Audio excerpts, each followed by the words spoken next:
Sudah pernah seperti itu, padahal itu telah ada di kita. Nah, ini yang menarik ditanyakan. Bagaimana sih membuat strategi agar regenerasi kita tidak terjadi lagi?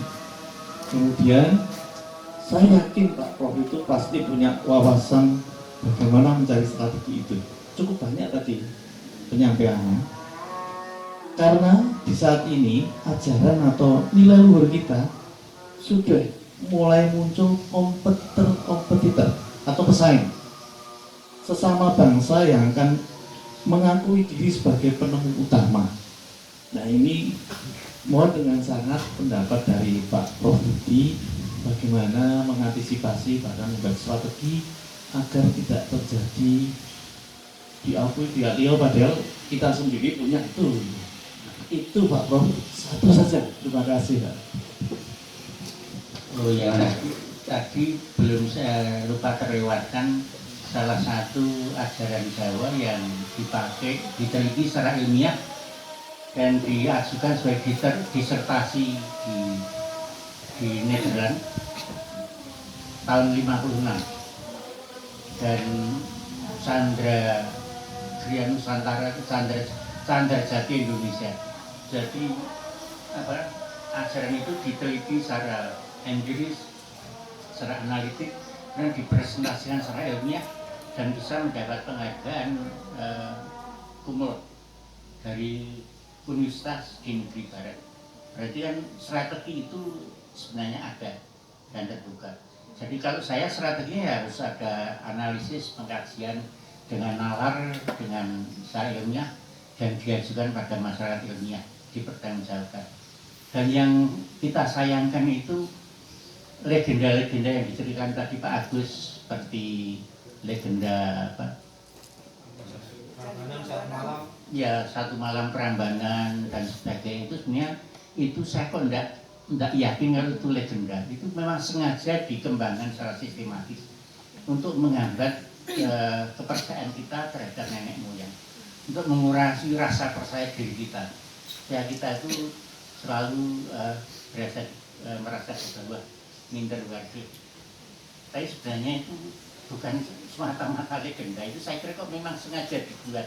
Tidak tahu siapa yang buat. Mengaburkan sejarah.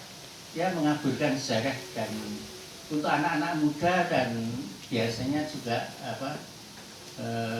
gampang sekali diterima oleh khalayak. Dan dalam diskusi saya sering sekali menghadapi kelompok yang sama sekali tidak mau menerima. Itu yang membuat Mu'adzin, yang membuat Nabi Sulaiman. Selanjutnya Pak Haimul.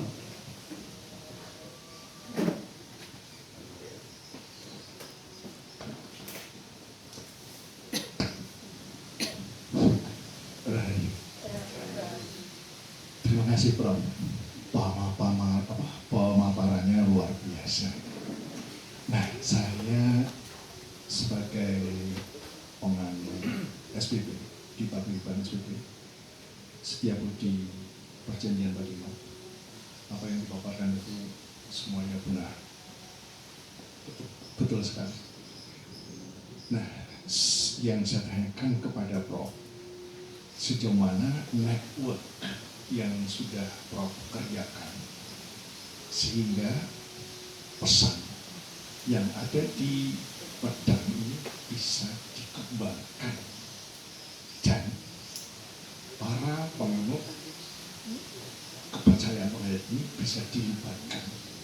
Syukur-syukur para calon doktoral itu meneliti dan didampingi oleh para pengayat. Jika Prof punya network seperti itu, saya yakin seperti yang dikembangkan di Leiden itu betul. Saya pernah sedikit baca, tapi nggak komplit. Nah, kalau nanti ke depan Prof bisa ada network yang lebih bagus, kami siap ikut join to the research. Nah, yang kedua, semoga nanti Prof bisa lebih komprehensif lagi memberikan sebuah pemaparan satu hal saja. Kalau ini terlalu luas ya. Dan kami siap untuk mendengarkan yang disampaikan, karena saya sudah cukup komprehensif. Nah, termasuk yang disampaikan oleh Ki Sumarsono Wijaya ini betul sekali. Terima kasih Pak Rahayu. Masuk. Pertanyaan berikutnya.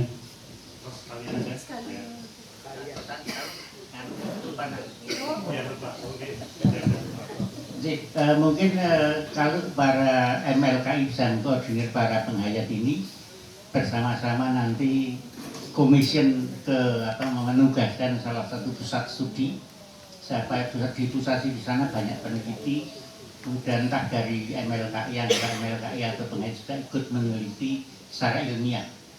Tapi sebaiknya kok di pusat studi yang metodologinya ada, infrastrukturnya ada. Jadi kalau toh mau dibuktikan orang-orang yang mengikuti penghayat, orang yang tidak mengikuti penghayat, indeks kebahagiaannya, indeks perdamaian, semua indeks itu ada. Jadi tinggal ukur aja. Namanya saya tiap hari bengok balang polisi apa jadi ini kok bantu membalangi polisi betul. Saya kira usul saya begitu. Jadi mungkin ada salah satu pusat studi, ada beberapa pusat studi yang berminat di UNY, di Semarang, saya tidak tahu di UGM, di filsafat juga ada, tidak salah. Artinya filsafat, indigenous philosophy, indigenous knowledge, local wisdom ini dikemas, dianalisis secara ilmiah dan dipublikasi. Masih promo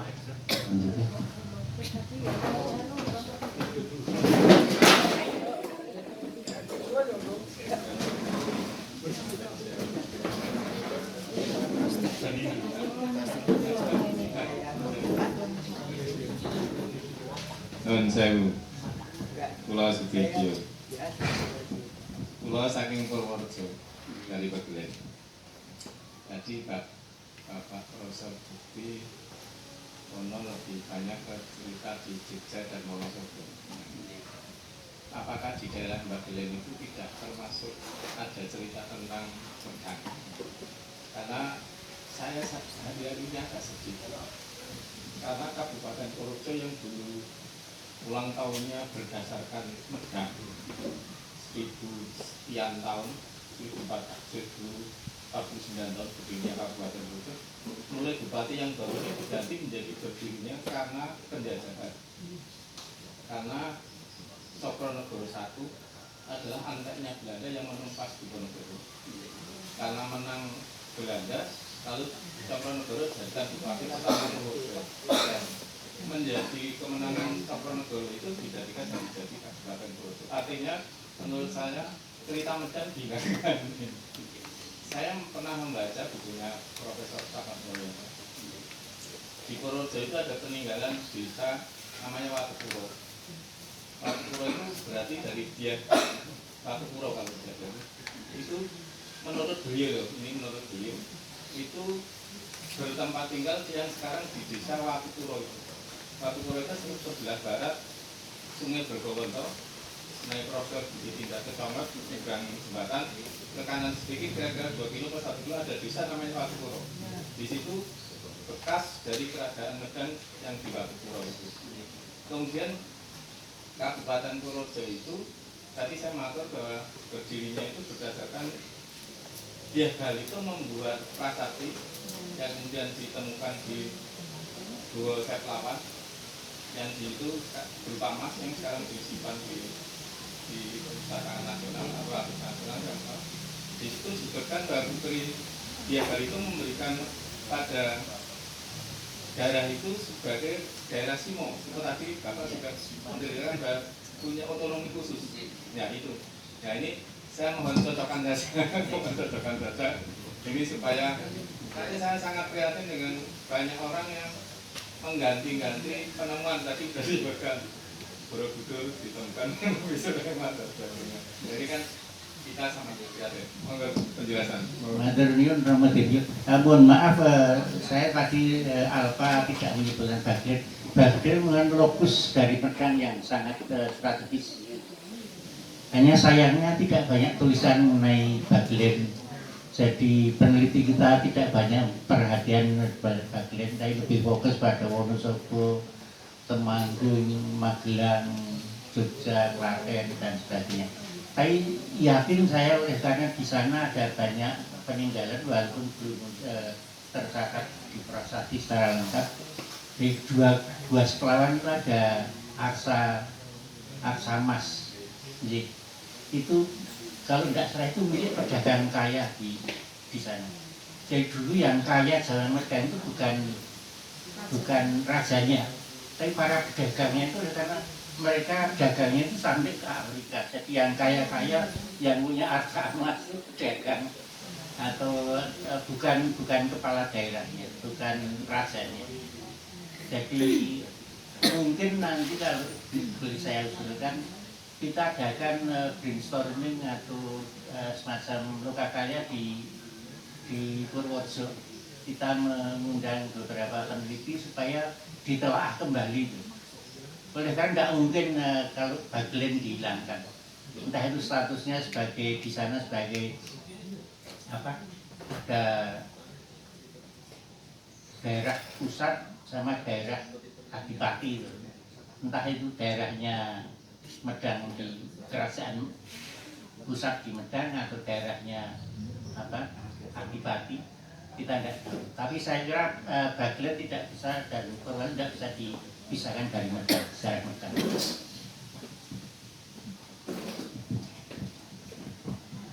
Ya.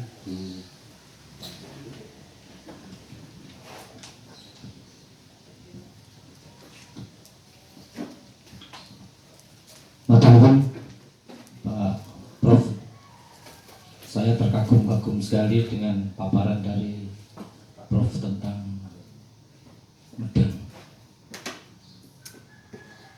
Tapi keterpengarahan saya berawal dari